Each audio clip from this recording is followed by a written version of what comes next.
Welcome back, everybody. In this video, I'm going to talk about mock-ups. I use mock-ups a lot. I will create mock-ups of proposed buildings. I will use them to see if the building that I'm interested in building will actually fit the space. Will it convey the atmosphere that I want? It allows me to quickly create these mock-ups in full size, to move them around, ability to quickly change them, chop them down, increase their height, reposition them, put them in different locations to see what fits better. It also gives me the added ability to see how it fits in with the surrounding sphere and whether it will create any difficulties in operating the trains, whether the building will get in the way.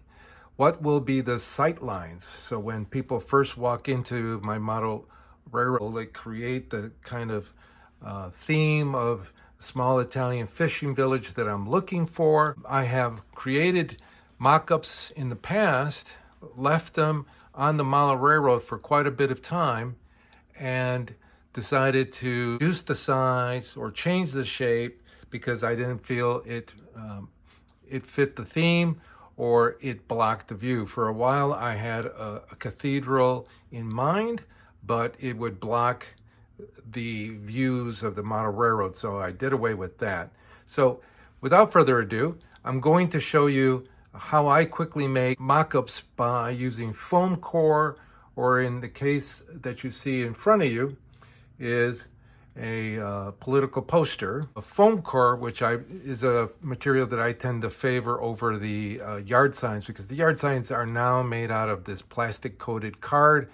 It's not as easy to cut, and you can't actually use the mock-up afterwards because the plaster or the Durham's water putty that I like using will not stick well to these yard signs. I'm going to fill up this space with foam core mock-ups so that I could see whether this scene will achieve the kind of feeling that I want.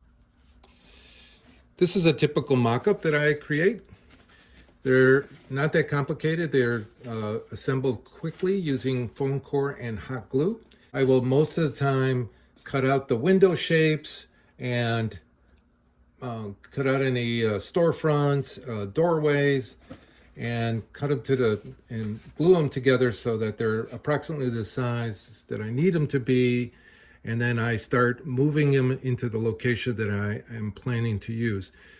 Oftentimes it won't fit at the first instance, and then I will cut them out, cut them in half, modify them, modify the height by cutting them or adding more material to the bottom until I get the kind of effect. It's often best to create all of the mock-ups that you want, to then put them into the scene to see if together they will be in harmony with the scene that you're trying to create. So the first step that I do is I go onto websites like Pinterest to find inspiration on the kind of buildings I want to create, and then start to roughly shape them into the size that I want to, in size that should fit the layout.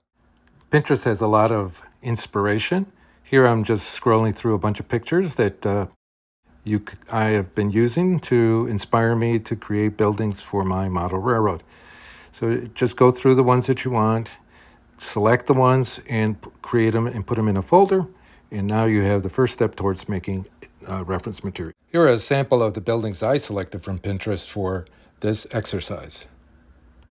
The first example was a storefront. The second one here is a building that has an archway. Here's a restaurant in Italy. And the last one is a building found in Venice. Next, with the picture that I like, I create a sketch. Most of my buildings in 1/24 scale tend to be about 6.5 inches to 7 inches wide by 12 inches tall on the facade, and about 13.5 inches with the roof. 3-story buildings can be greater. There are websites that you could also use to measure photo and get the actual dimensions in inches or in millimeters, I will provide a link in the description so that you could just put in a photo, put in the scale, and then you can measure off of it and come up with rough dimensions. In the span of a couple hours, I have created several mock-ups for the expanding area of my model railroad. As you can see, these are simple boxes, some with windows cut out, some with the windows not cut out or any doors yet, because I am still trying to figure out whether I like it and if I like it in that location. And they're not only just for buildings, you can also use it for, say, for example, bridges. Mock-ups are very useful for me. I am in 1/24 scale. I have my model railroad at about 54 inches high. So it is at my level here is just about my collarbone height. So I have the opportunity to look up to give the effect of towering buildings. And looking up also allows me to do forced perspective. Mock-ups answer many questions. For example, does it look right? Is it big enough to justify freight cars? So if one of your buildings that you're designing is supposed to receive freight, you can mock it up to see if you think the boxcar doesn't overscale the building, or do you think the building is big enough to generate enough traffic to justify the boxcars? Does it resemble the prototype? So if you're mocking up a prototype, you could see whether the compromises that you make in either shortening the length or shortening the height, whether it still gives you that feeling of the prototype that you're after. Does it lend to the theme of the railway? So, for example, my model railroad is modeling a small Italian fishing village. So the mock-ups allow me to create temporary buildings to see whether I like the effect that building has.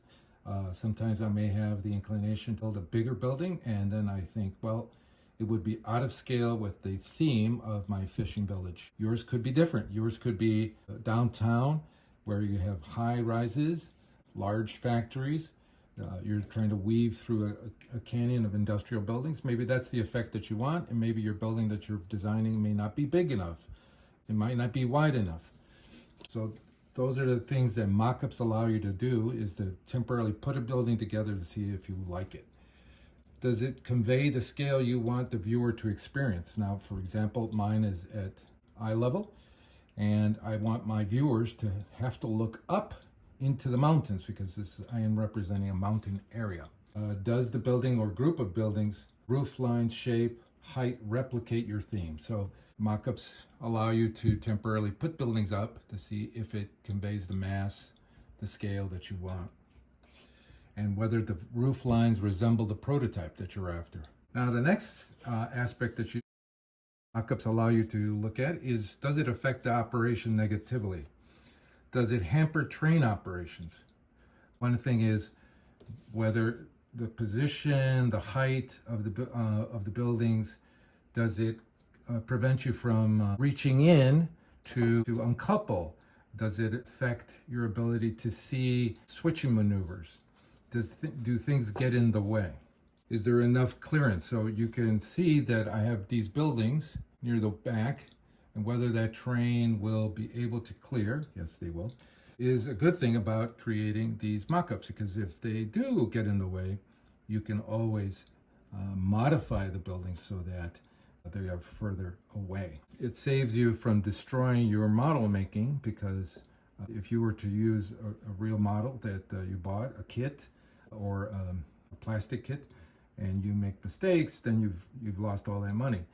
Here, on the other hand, you're using cheap poster board or cheap foam core or cheap boxes to create your mock-ups, and you can modify them without much loss of money if you make a mistake. Does it affect seeing things? So as you can see, these two buildings, for example, are in front of my track.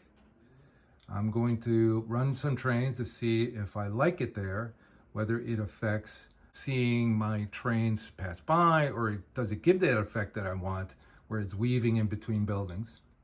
Do I like the pluses and the minuses of that? The last thing I think is what's great about mock-ups are that once you arrive at a mock-up that you like, you can leave it there. You could invite other people to come and look to see what they think, including your spouse, to come and look to see if it conveys the feeling that you want. They feel like, in my case, that they're in a fishing village. Then I've achieved my goal, and then I can feel confident that I can move forward and start making the models. Once you've come up with the mock-up that you like, once you're ready to start modeling, you could remove one of these buildings, start measuring off of it, the mock-up, or in many cases, what I do is I'll take the mock-up and I'll start adding materials to it, either siding or the roofing, or sometimes I'll start adding the masonry material right on it by gluing the foam bricks on it and gluing all kinds of materials on it so that I can start making my model. That's how I make a lot of these buildings. Say, for example, this, and all of these. Here is a mock-up of a bridge.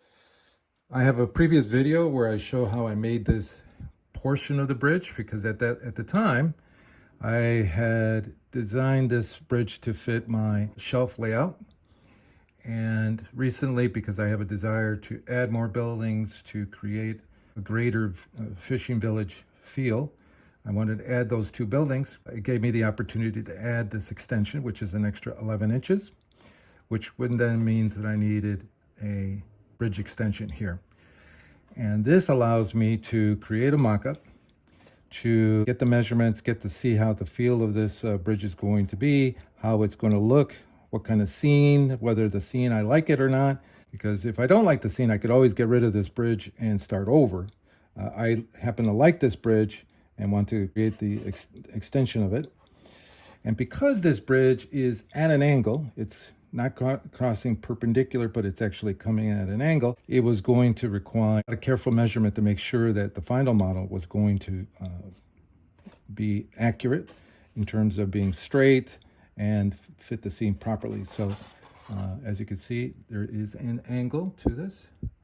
It goes this way. So it's making sure that the model is going to be successful.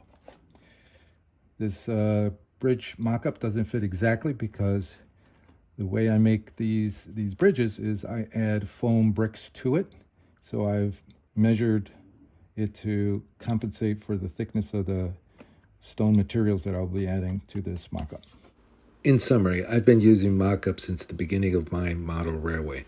I've been using it as a planning tool to see where buildings should go, what they should look like, how tall they should be.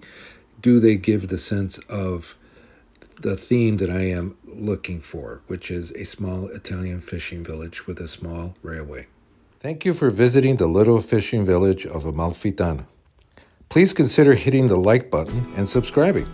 Until next time, arrivederci.